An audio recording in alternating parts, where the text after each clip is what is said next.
cause I'm very nice. I practice that every night to get on this herd mic. You know I'm alert, right? You know that it ain't nothing to serve, right? And I be killing tracks to the earth like my birthright. I'm solid like sound money and you fools sound.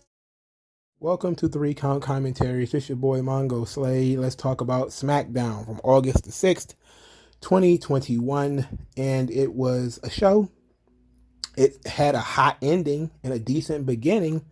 That middle, though, very, very, very soft. And the booking decisions are absolute trash. Booking decisions are trash. Let's talk about the first segment. The first segment, Sasha, Bianca, ZELINA. This is the through line for the show. The spine of the show is the women's division. Sasha Banks starts the show, says that she's back for her spotlight that she deserves and created, and she won't let anybody take her spotlight. And she's been watching Bianca Belair make all these mistakes over the last several months, and that she had to come and rescue her, and that Bianca Belair has been very, very, very ungrateful. That she did not thank her for the main events of WrestleMania, did not thank her for the ESPYs, did not thank her for elevating her and making her a star. That Bianca Belair, when she was finally put in the spotlight, she actually cried because she never expected to be in that position. And then she had to come back because as she was off thinking about things, she realized how disrespectful all of this was, the ungratefulness. And now she's back to make Bianca pay. So then Bianca Belair interrupts, says that that Sasha Banks, begged her to challenge her at WrestleMania so that she can be in the main event. And he says, the truth is, you just don't want to see me shine. And as she get in the ring, Sasha bolts. Bianca said, where you going? You going to take another 4 months off? And then Sasha Banks said, I do what I want. I'm a legend. I do what I want. To which Bianca Belair said, okay, look, you want this match? All right, fine. I'll give it to you. I'll see you at SummerSlam. ZELINA Vega comes out. ZELINA Vega's like, nope, I challenged you to a match. You accepted that match. You owe me a title shot. And she called Sasha Banks, what her exact words were, a ratchet vulture for stealing her title shot. And all of this was very good. Sasha Banks kind of was like, what you going to do? Are you going to accept ZELINA's challenge or what? So Bianca Belair said, okay, I'll see you at SummerSlam, but I'll give ZELINA her shot tonight. So it was a strong opening segment. I think that it's a little thin. You would think that they would do a little bit more with Bianca Belair and Sasha Banks, but it was still a very strong segment. It seems that a lot of Bianca Belair's story is going to be other people trying to hold her down and other people being haters, I guess you could say. That seems to be the running story with her, is that other people just don't want her to make it, and she's just trying to be the best she can be, and they're trying to tear her down. It's kind of, because, this story with her is a similar story to the one Bayley had too. But okay, I'll give it a pass, because I think that they're going to evolve it by the time SummerSlam comes around. I particularly liked ZELINA Vega here. She was really good. She's a good promo. It's just really unfortunate she's so damn tiny, because she's a really good promo. And how she kind of tore into Bianca and Sasha was pretty good, and she sounded like somebody who should be there. But Bianca is entirely too big. As we gonna go into this match, it was obvious that it went the way that it should have gone. It went the way that it should have gone. So Bianca Belair accepted the match. The match was made as a title match. Later on, the match was made non-title by Adam Pearce and Sonya Deville. ZELINA Vega had a problem with that. So she went to Adam Pearce and Sonya Deville, and then she was told the most ridiculous, the most stupid, something that's not even going to be remembered next week. Sonya Deville tells ZELINA Vega, Adam Pearce tells ZELINA Vega, we can't make championship matches without promotion.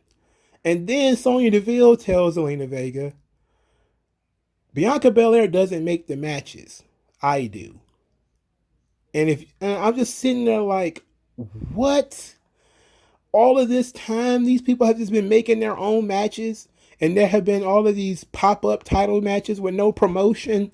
Are you serious? Like, Boy, like, if you thought that was going to be like the new canon, it's not. Anybody gonna remember that shit next week?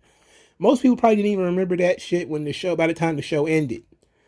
Man, why would Zelina take that? Now, of course, it makes perfect sense that they would do that.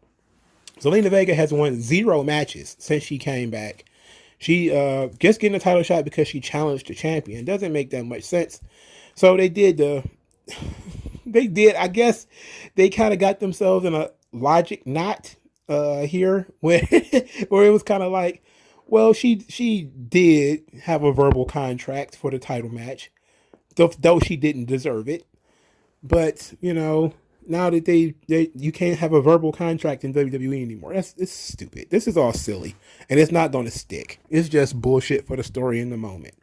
I wish they would write shows that have actual. That's the one thing about the territory era is that they had rules and they actually were consistent. These rules are so inconsistent. Like Zelina Vega should have been like, "What do you mean? John Cena literally made his own match last week." Like he literally, and Paul Heyman was talking about this, how the contract should have been null and void because his name wasn't even on it. It's like, yeah, that makes perfect sense to me. How you sign somebody else's contract? And, how can you let somebody get out of a verbal contract? It doesn't, whatever. Anyway, they have the match, Bianca Belair versus Zelina Vega. It was pretty good. And it was another great showcase in how Bianca Belair is in the ring. That she can do her shit very well. Like, she's not a good wrestler, as far as wrestling is concerned. But her matches are still very good. And they're good because she can do her shit.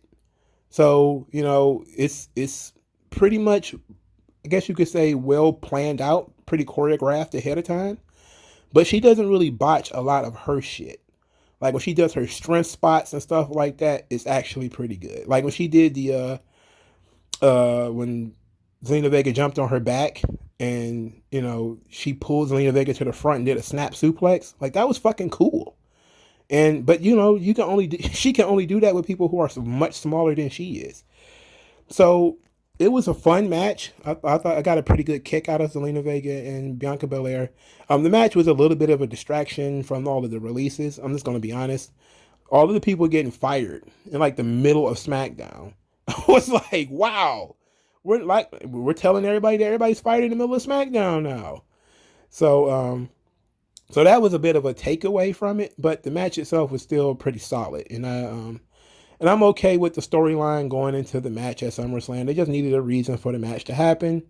So now they're saying that Sasha Banks is, motivated by feeling disrespected by Bianca Belair, and Bianca Belair is definitely feeling disrespected by Sasha Banks, who turned her back on her last week. Okay. All right. It's pretty bland. It's not the most exciting shit in the world. And I think they both deserve a better story. And they had 4 damn months to come up with something, and this is what they came up with. That's the thing that's kind of infuriating about this whole thing. It's like you have 4 months to come up with a really cool story and really build to this thing. But instead, they were just kind of like, throw Sasha Banks laughing out there again. And this time, Bianca Belair was a little bit more aggressive, a little bit more confrontational. But it ought to be fun. And I want to see how Zelina Vega is going to mix into this. Because even though she lost, this seems to be the beginning of something for her. Because she had 2-3 segments on the show. So sure, she lost, but her profile is increasing. She was just a jobber. In the Toni Storm situation, she was just in the ring. She didn't even get an entrance. And she lost. And then that was just kind of it.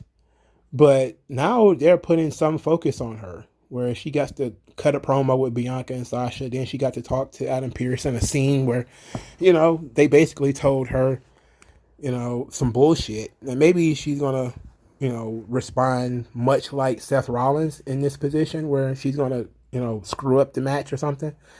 We'll see. We'll see if she actually goes away. And I think that maybe pairing up Zelina Vega and Sasha Banks might actually be fun. Instead of having them as opponents, I think having them as a pair might be fun. Have Bianca Belair have to fight both of them. Even though they kind of had words tonight, it might be a good idea to have Zelina be Bianca's friend. And I think that would be cool. And you could just, of course, break them up in the future. If you don't have Bayley to do this with, use ZELINA Vega. You know, use her as, you know, Sasha's new friend, her new running buddy. And that'll be great, because ZELINA Vega is, you know, a lot smoother on the mic than Sasha. Sasha sounds choppy sometimes. So it could be very interesting to do this with ZELINA Vega and Sasha Banks. I think that would be pretty dope. So, all right, I decided, just kind of out of nowhere, we're just going to do this in sections. So, like this video, share this video, subscribe to the channel, donate to the channel, support the channel. Thank you guys for your time, and I'll talk to you guys later, man. Peace. Skin tone, so why attach yourself and piggyback the wealth you didn't earn or lack yourself? I'm telling you to own up to your own success and failures. It's a reason why these sleazy guys